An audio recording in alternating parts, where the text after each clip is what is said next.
My name is Krish and my roll number is 21NA10018. I have made a ball bearing in my DIY project.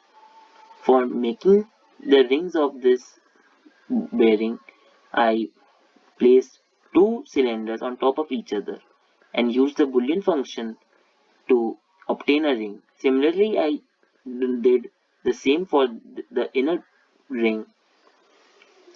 Then I used the sketch option and a revolve option to make the support of the balls which are used in the bearings.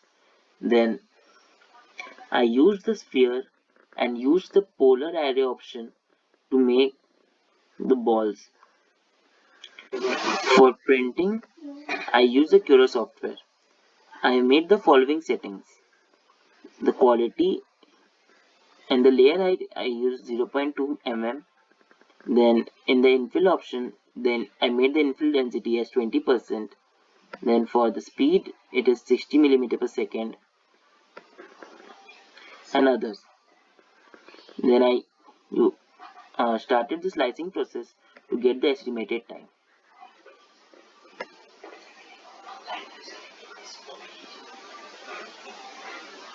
It is showing 2 hours 26 minutes. Thank you.